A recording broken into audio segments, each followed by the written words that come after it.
क्या है? पानी में एक चेहरा है। ये मेरा चेहरा नहीं है। भागो भागो यहाँ से। तीनों बिना पीछे देखे भागे। अतुल सबसे आगे था। रामपुर गांव के उत्तरी छोर पर एक पुराना कुआं था। लोग कहते थे कि उस कुएं में कोई रात को झांके तो उसे अपना चेहरा नहीं बल्कि किसी और का चेहरा दिखता है। गांव के बड़े बुजुर्ग उस कुएं के पास जाने से मना करते थे, खासकर रात के बाद। लेकिन गांव में 3 दोस्त, निखिल, अनूप और अतुल, तीनों की उम्र करीब 25 साल थी। तीनों खेतों में मजदूरी करते थे और शाम को एक साथ बैठकर गप्पे लड़ाते थे। उस दिन भी तीनों अनूप के घर के बाहर बैठे थे। अरे भाई अनूप, तूने सुना? कल रात दर्जी रमेश का लड़का उस पुराने कुएं के पास गया था। कहते हैं सुबह तक घर नहीं आया, आज भी नहीं मिला। हाँ यार, गांव में सुबह से यही बात हो रही है। उसकी माँ रो रो कर पागल हो गई है बेचारी। गांव के कुछ लोग उसे ढूंढने भी गए थे, पर कुएं के पास कुछ नहीं मिला। बस उसकी एक चप्पल पड़ी थी वहां।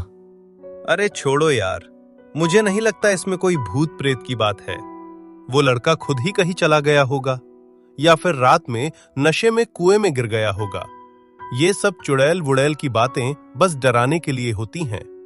निखिल भाई, गांव के 5 लोगों ने देखा है उस कुएं के पास अजीब रोशनी, और आवाजें भी सुनी हैं।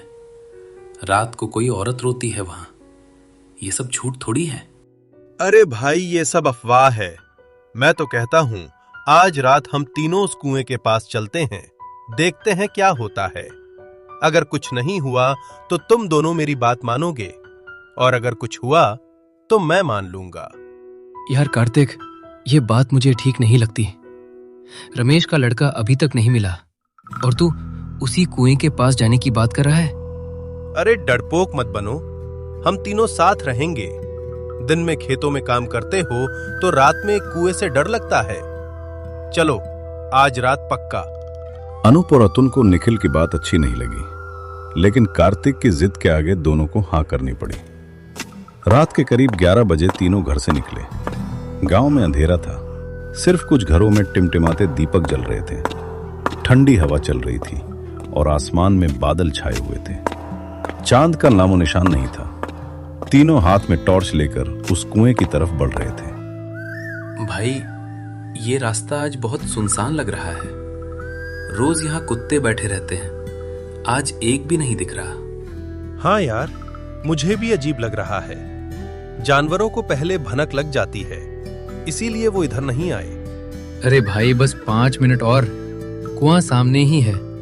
देखना कुछ नहीं होगा और हम वापस घर जाएंगे। तीनों कुएं के पास पहुंचे। टॉर्च की रोशनी में वो पुराना कुआं बहुत भयानक लग रहा था। उसकी दीवारें काई से ढकी हुई थी और पत्थर घिस घिस कर काले पड़ चुके थे। कुएं के चारों तरफ एक अजीब सी गंध थी, जैसे बहुत पुरानी सड़ी हुई मिट्टी की बदबू आ रही हो। लो देख लो, यहाँ कुछ नहीं है, बस एक पुराना कुआं है। कोई भूत नहीं, कोई चुड़ैल नहीं। भाई, जीत तो तुम्हारी हुई, लेकिन यहाँ बहुत, और ये ठंड भी अचानक बहुत बढ़ गई है। चलो वापस चलते हैं।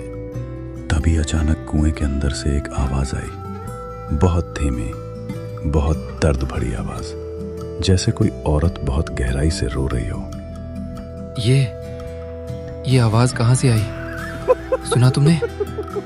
कुएं के अंदर से आवाज आई। अरे भाई, कोई मेंढक होगा या हवा की आवाज है। कुएं में से अजीब आवाजें आती हैं, इसमें डरने की क्या बात है? लेकिन इस बार तीनों ने साफ सुना।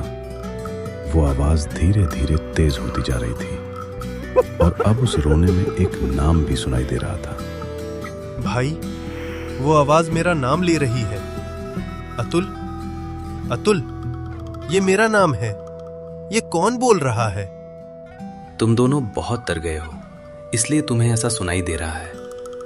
मैं खुद झांक कर देखता हूं कुएं में, कुछ नहीं होगा। कार्तिक रुको, मत झांको। बड़े बुजुर्ग यही कहते हैं कि रात को उस कुएं में मत झांको।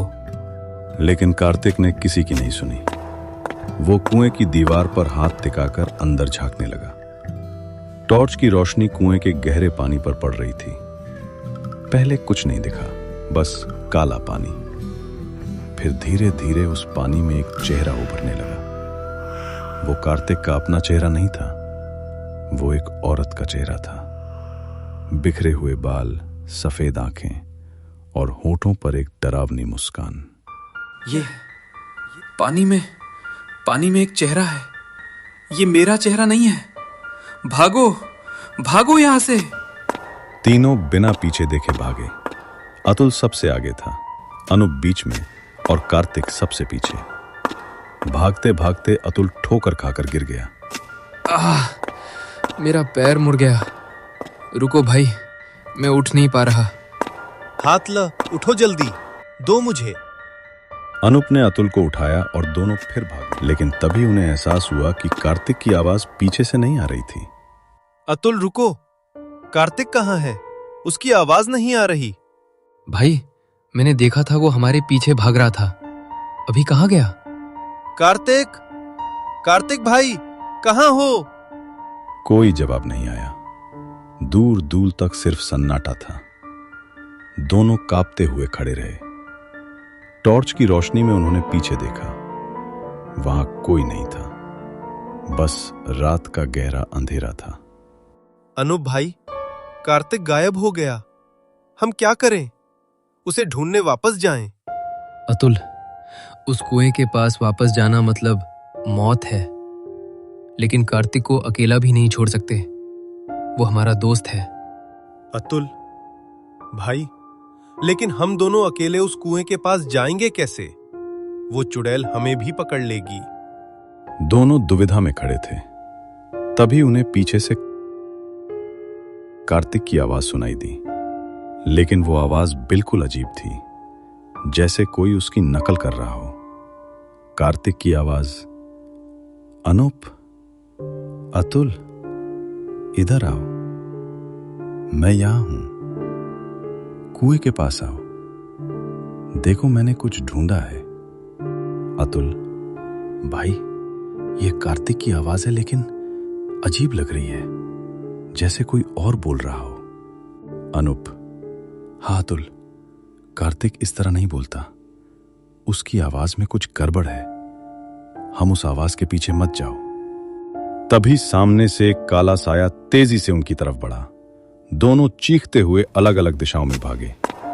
अतुल गांव की तरफ भागा और अनूप खेतों की तरफ निकल गया। अतुल भागते भागते सीधे गांव में घुसा। उसने जोर से चिल्लाना शुरू किया, बचाओ, कोई बचाओ, कुएं के पास चुड़ैल है। अनूप और कार्तिक वहीं रह गए। कोई मेरी मदद करो। गांव के कुछ लोग जाग गए। रामलाल काका, जो गांव के सबसे बुजुर्ग थे, बाहर निकले। उनके हाथ में मशाल थी और गले में मंत्रों से सिद्ध किया हुआ एक ताबीज था। अतुल बेटा, शांत हो जा, सांस ले। क्या हुआ वहां? सब बता मुझे। काका, हम तीनों रात को उस कुएं के पास गए थे। कार्तिक की जिद थी। वहां पानी में एक डरावना चेहरा दिखा। हम भागे, पर कार्तिक पीछे रह गया और अनूप खेतों की तरफ भाग गया। काका, वो दोनों अकेले हैं, कुछ करो। बेटा, उस कुएं की बात मैं बरसों से जानता हूं। वहां एक अतृप्त आत्मा है, उसे मोक्ष नहीं मिला। वो रात को जो भी उसके पास आता है, उसे वहां से जाने नहीं देती। लेकिन एक रास्ता है, चलो मेरे साथ, डरना नहीं। रास्ते में उन्हें अनूप मिला, जो खेत की मेड़ पर बैठा कांप रहा था। अनूप, काका, काका आप आ गए। मैं बहुत डर गया था। मैं भागते भागते यहां गिर गया। उठने की हिम्मत नहीं हुई। बेटा उठो, डरो मत, मेरे पीछे पीछे चलो। आंखें बंद मत करना और जो भी दिखे उसकी तरफ मत देखना। सिर्फ मेरे पीछे चलते रहो। सब लोग उस कुएं के पास पहुंचे। वहां का माहौल बहुत भारी था, जैसे हवा भी रुक गई हो। मशाल की लौ बिना हवा के भी कांप रही थी। रामलाल काका ने अपनी आंखें बंद की और धीरे धीरे मंत्र पढ़ने लगे। उनके होठ हिल रहे थे और आवाज बहुत धीमी थी। काका, काका, कार्तिक कहाँ है? वो नहीं दिख रहा। तभी कुएं की दीवार से लगा एक आदमी दिखा। वो कार्तिक था। वो दीवार से सट कर खड़ा था। उसकी आंखें खुली थीं, लेकिन वो देख नहीं रहा था, जैसे वो किसी दूसरी ही दुनिया में खो गया हो। कार्तिक, कार्तिक भाई, ये मैं अतुल हूं। हमारे साथ चलो यहां से। कार्तिक ने कोई जवाब नहीं दिया। उसके होंठ हिल रहे थे पर आवाज नहीं निकल रही थी। रामलाल काका ने मंत्र पढ़ते हुए अपना ताबीज कार्तिक के माथे पर लगाया। उसी पल कार्तिक जोर से चीखा और पीछे की तरफ गिर गया। आह! क्या हुआ? मैं यहां कैसे आया? काका, काका आप यहां? मुझे कुछ याद नहीं। मैं भाग रहा था और फिर कुछ याद नहीं। बेटा, तू उसके बंधन में था, मंत्र से मुक्त हुआ है, लेकिन अभी खतरा टला नहीं है। सब लोग मेरे साथ चलो और पीछे मुड़कर मत देखना।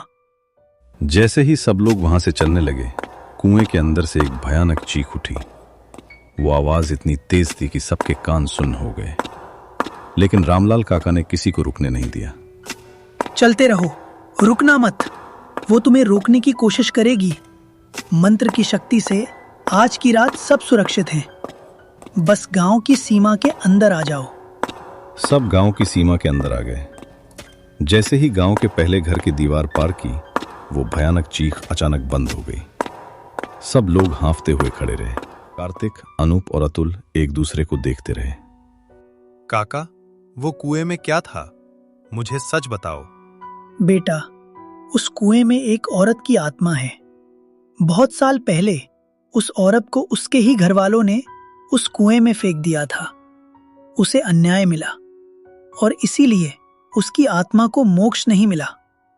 वो अब हर उस इंसान को रोकती है जो उसके पास आता है। वो अकेली नहीं रहना चाहती। उसे लगता है कि जो भी उसके पास आए वो वहीं रुक जाए। काका, तो क्या वो आत्मा हमेशा वहां रहेगी? जब तक उसे न्याय नहीं मिलेगा वो वहां रहेगी। उसकी कहानी अब भी अधूरी है और तुम तीनों आज बहुत बड़े खतरे से बचे हो। आगे से याद रखना, जो चीज तुम्हें रात को बुलाए उसके पास मत जाना। रात की आवाजें हमेशा सच नहीं होती। उस रात के बाद कार्तिक बदल गया। उसने कभी किसी बात को हल्के में नहीं लिया। गांव के बुजुर्गों की बात सुनने लगा। अनूप और अतुल भी अब वो रास्ता भूल नहीं पाए। वो पुराना कुआं आज भी उस गांव के उत्तरी छोर पर खड़ा है।